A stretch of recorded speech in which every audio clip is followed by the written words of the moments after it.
Welcome to Racking Our Brains. I'm Paul. And I'm Abdul, and today we're discussing something that we've been thinking about, and I hope you'll think about it too. I'm most excited to learn how other people feel about topics I'm passionate about. We know you have something to share, so leave a comment below. Make sure to like, subscribe, and hit the notification bell so you get our newest discussion.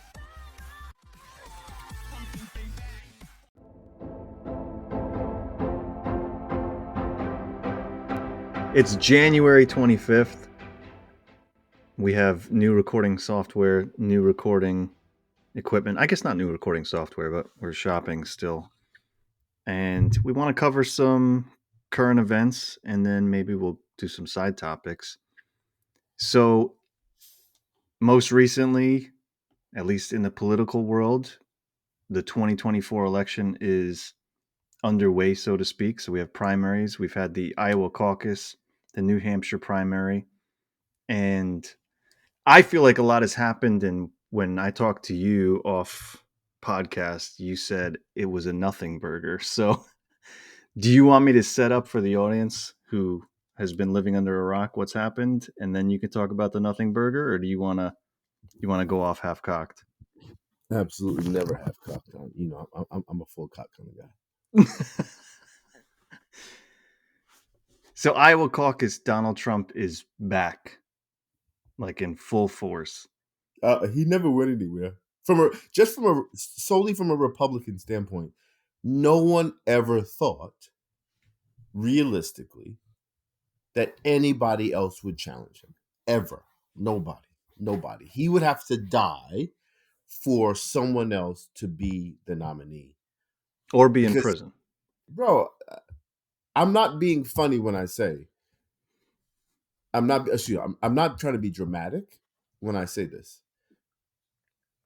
This is not a country of law and order, right? Like, this is a country, January 6th should have told you that.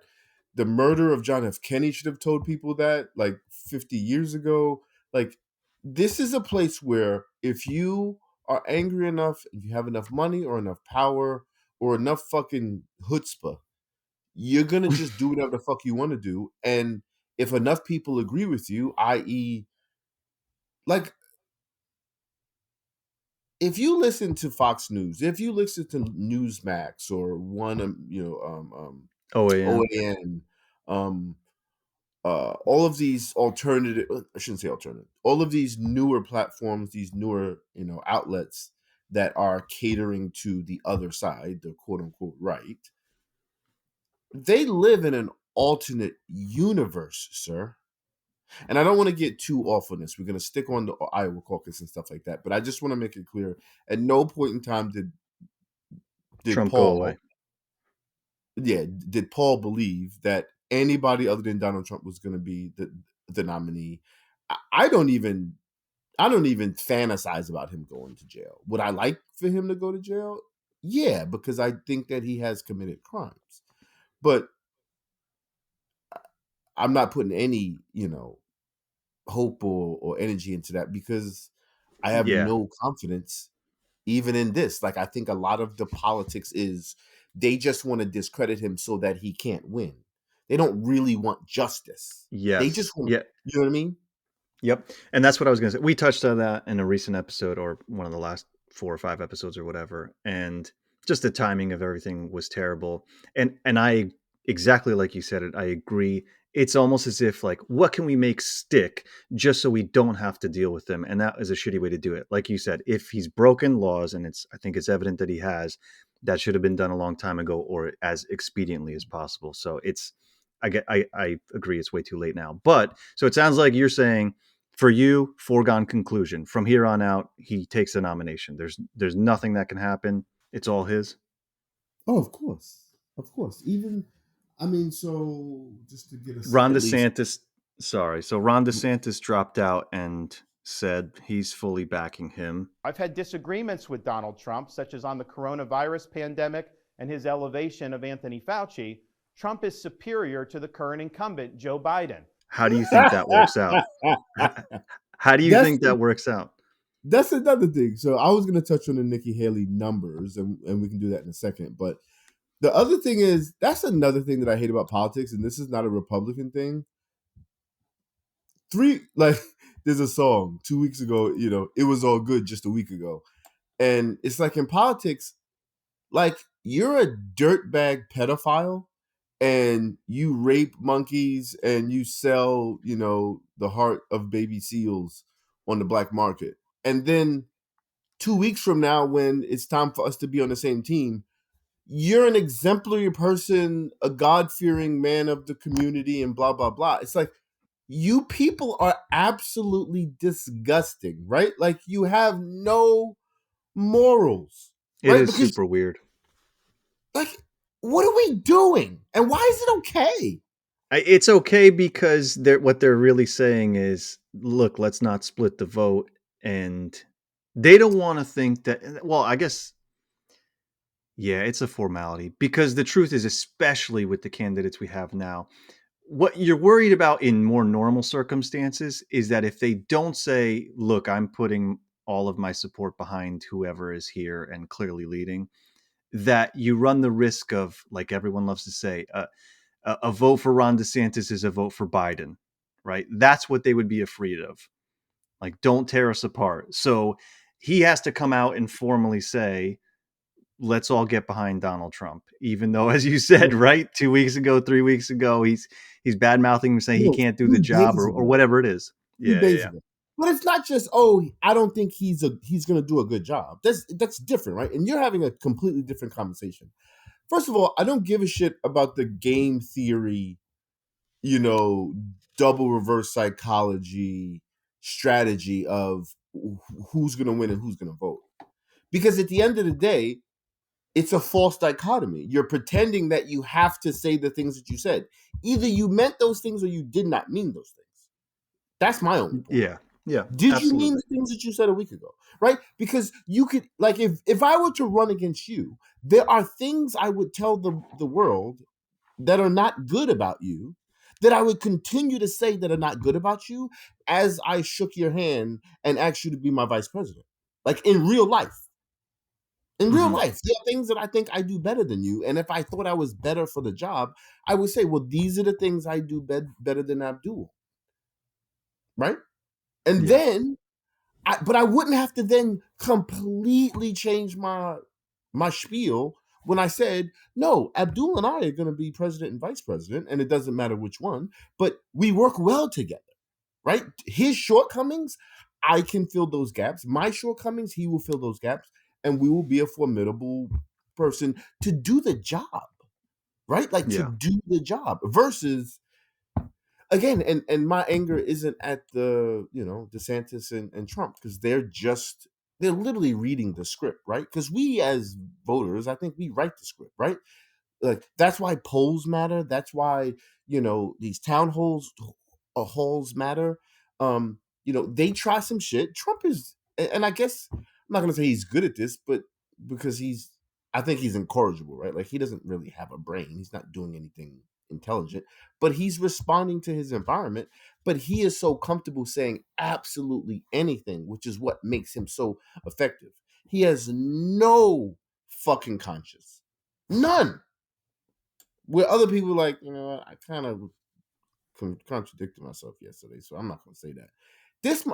Bro, did you hear this motherfucker say Nikki Haley had a fancy dress on, but hey, it wasn't that fancy? Did you see that? No, but those are my Oh, favorite Donald Trump. oh If my you god. can, if you really want to understand the psyche of Donald Trump, it's no matter what it is, it's don't ever let anyone truly have the upper hand when you're talking about them. So it's, if you really thought that someone did a good job. Oh, he also said about Nikki Haley, she did okay. Not great, but she did okay, I guess, when she was kind of behind him during his presidency. Or that's not the best, whatever it is, just downplaying ratings of some show, or it's such childish nonsense that he just wants to seem like he's better than anyone and everything. He has the best brain. Because I have a very good brain. And he uses the best words, as he said. I know words. I have the best words. I want to keep it moving here. So you wanted to talk about numbers. Donald Trump won with 51% of the vote in the Iowa caucus. Ron DeSantis, as we said, dropped out. He was in at just over 21%, and Nikki Haley has 19%. So that's really who's left. You think there's no chance that Wait, I'm Nikki sorry. You Haley said gets DeSantis had 20% in New Hampshire? 21% in Iowa. In Iowa, we'll get to New Hampshire in a second. I'm sorry. In Iowa, he had 21. Yeah, because he withdrew before New Hampshire, I think, right? Right. Yes. Yeah. No, so the numbers that I saw were it wasn't the actual voting, right? It was independents, right? So independents were like 50+% Haley and maybe like 20% Trump. Mm. So what they were saying is that if you kind of put Nikki Haley's Republican perspective of 19% and you add her independent vote, maybe that makes her formidable. Yeah, that's why I'm saying I don't know that it's a foregone conclusion. It certainly doesn't look good, right? It definitely doesn't look good. I agree with you. I think the overall, whatever you want to call it, mentality of the Republican Party is we like that guy for whatever reason. We like Donald Trump, and so that's how they're Or gonna. we hate the other people enough to vote for the person that they hate, or the person who promises to kill them, literally, Yeah. to literally hurt them. Like he said that he's gonna like that he wants to go after reporters and news organizations Yeah. as Yeah. as an elected official. Again, I don't want to make this a I what is apologize. Donald. Go ahead. It's No, okay. go ahead. Yeah, I just want to keep us on task. This doesn't need to be a Donald Trump. Everything that's wrong with Donald Trump. It No. would make for a good. I wasn't going to talk about Donald Trump. I was going to talk about America, but go ahead. But it's the same thing. Either way, yeah, I think it would make for a good pulse perspective. But moving on to New Hampshire, so it was a lot closer there, right? Maybe it isn't as foregone as we think. I tend to agree with you. I'm kind of pessimistic about it, but Nikki Haley took 43% of the vote in New Hampshire. Donald Trump still came out on top with 54%, but that's a lot closer when the vote was split three ways, right? Like even with DeSantis saying, I'm putting my backing behind Donald Trump, it seems like it is Yeah, obviously a totally different state, so who knows? But yeah, that I is just true. think it's a That is true. possibility. It's a possibility for things to come that maybe it doesn't go as obviously as we think. Um, Something I found interesting. So Joe Biden won the Democratic primary in New Hampshire as a write-in, and a couple of things of note, right? Dean Phillips came in with 19% of the vote. I don't know if you've seen this guy. I don't know a lot about him.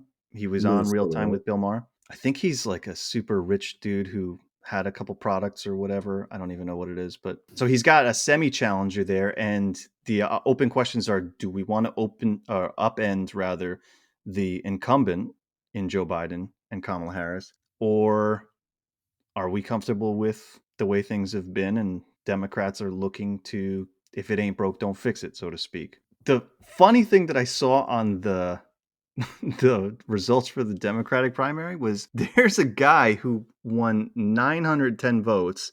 So it's just less than a percent. The guy with But the his name beard, is right? Vermin I Supreme. forgot his name.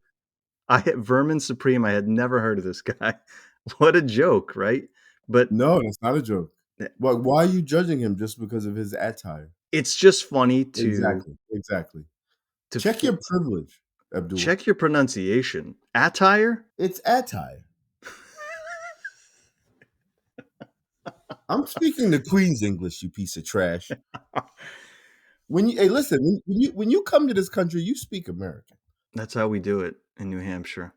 So Vermin Supreme, yeah, what an interesting story. But Uh, what scared me was, like, could you imagine that it goes that way, like in true idiocracy fashion, that it's just some absolute total outsider that is almost, because doesn't he's reflect almost like right. he's almost self-parody, right? I don't think he's taking himself. He probably has some real views, and I quickly looked through his bio, and He's a libertarian who has sometimes run as a libertarian, sometimes run as a Republican, sometimes run as a Democrat more recently. But it would just be, okay, all sense of, I don't want to use the phrase decorum, but all sense of normalcy, and that's not even a great word, is just out the window. And we've got Vermin Supreme in the running for president. I would probably vote for, depending on what his stance was on Black Lives Matter. I could see myself voting for Vermin Supreme. You're a single issue voter on Black Lives Matter? I am not a single issue voter, but I could be if it came down to Vermin Supreme versus Biden. Okay. Best of luck to Vermin Supreme then. Well, I don't know. I've got to do my research, as they say.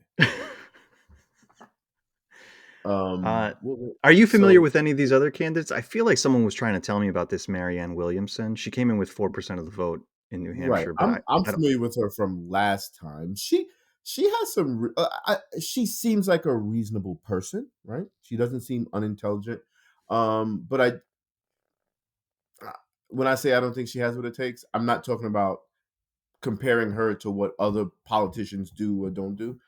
She doesn't have what it takes in my mind, right? Like, and this is whatever you want to call it, but from my perspective, I would want to see basically Bernie Sanders with balls, right? Like if you took Bernie Sanders and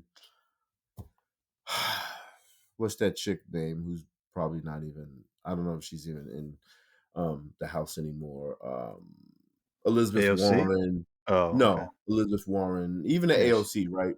Roll them all together, but you kind of give them Katie Porter. You know who Katie Porter is? Yeah, representative out of California. Right. You give them Katie Porter's kind of no nonsense, kind of in your face approach, because I think Bernie Sanders is a little bit too gentlemanly and respectful. Elizabeth Warren can get a little spicy at times, but it's not consistent. And it's, I just want somebody to be honest and hold other people accountable for their words. That's all I really want. Is instead of, again, Republicans versus Democrats, we're talking about the same people who have different agendas. And at the same time, in that vein, being the same person is not a good thing, right? Like, I don't think Democrats are what. Okay, now I was about to lie. Well, not lie, but say the wrong thing, I guess. I do think that most Democrats have a different agenda, right? But I don't think that they're above reproach, right? Like, I don't think that they're above, cheating, lying, stealing to win. And even when they do win, they do not fight tooth and nail to get things done.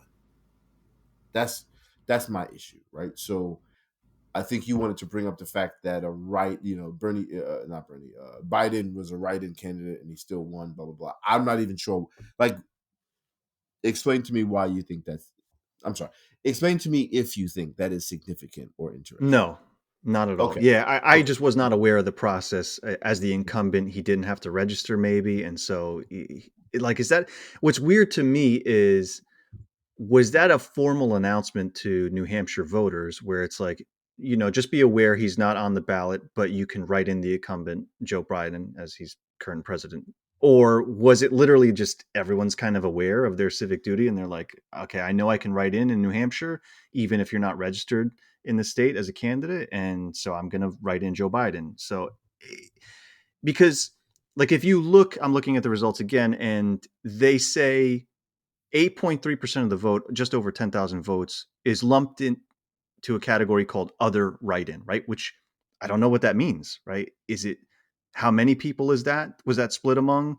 Why would they show it that way, right? If it is more than one person, why would you tally the votes that way? Because it's meaningless that you have one category that's 10,000, unless literally everyone wrote the word other, right? That's the only way that I would want to see the results that way. But yeah, just the logistics of trying to understand how candidates need to be registered on the primary in New Hampshire and how the write-in process works.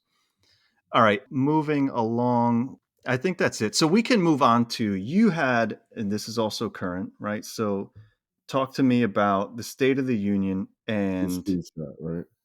yeah, there was a woman that was invited by the Bidens. Right. So the young lady who was, I don't know how young she was, the woman who This is Kate Cox, a had woman from Texas.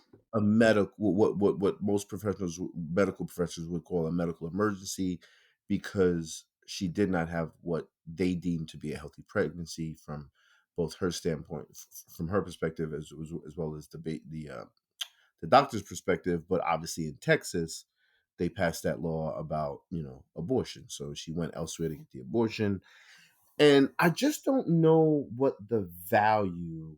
No, I'm sorry. Don't be naive.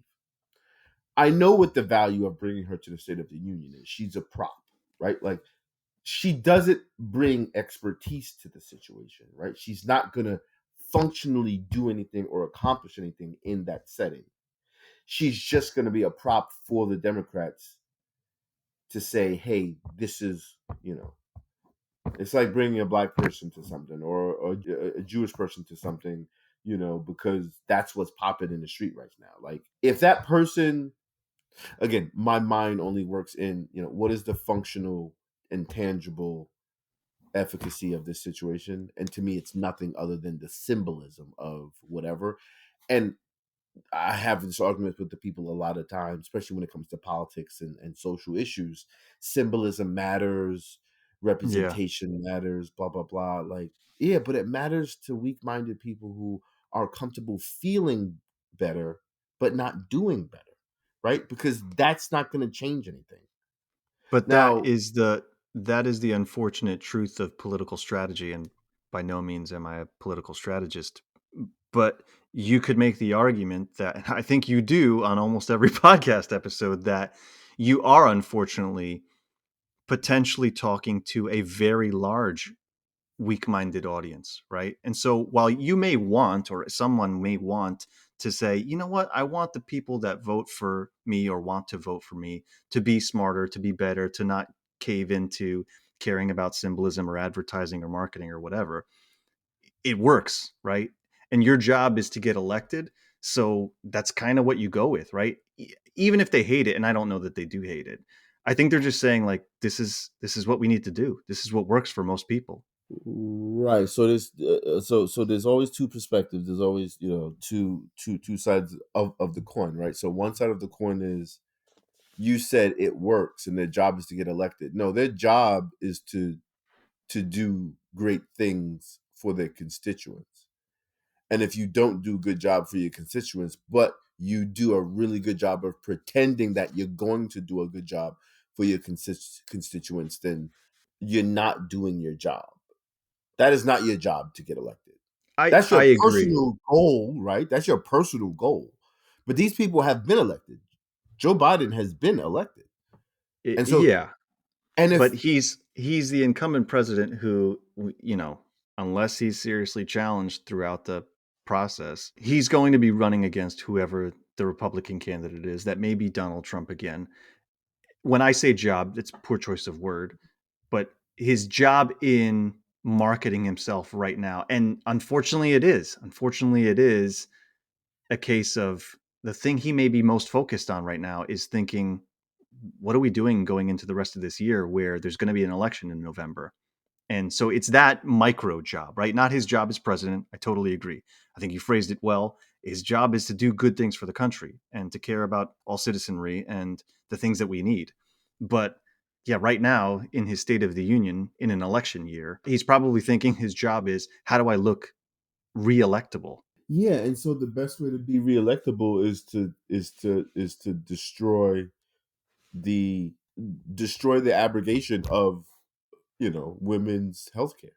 That is women's health care, right? We're not talking about some special side, privilege or something. That is fucking healthcare, bro.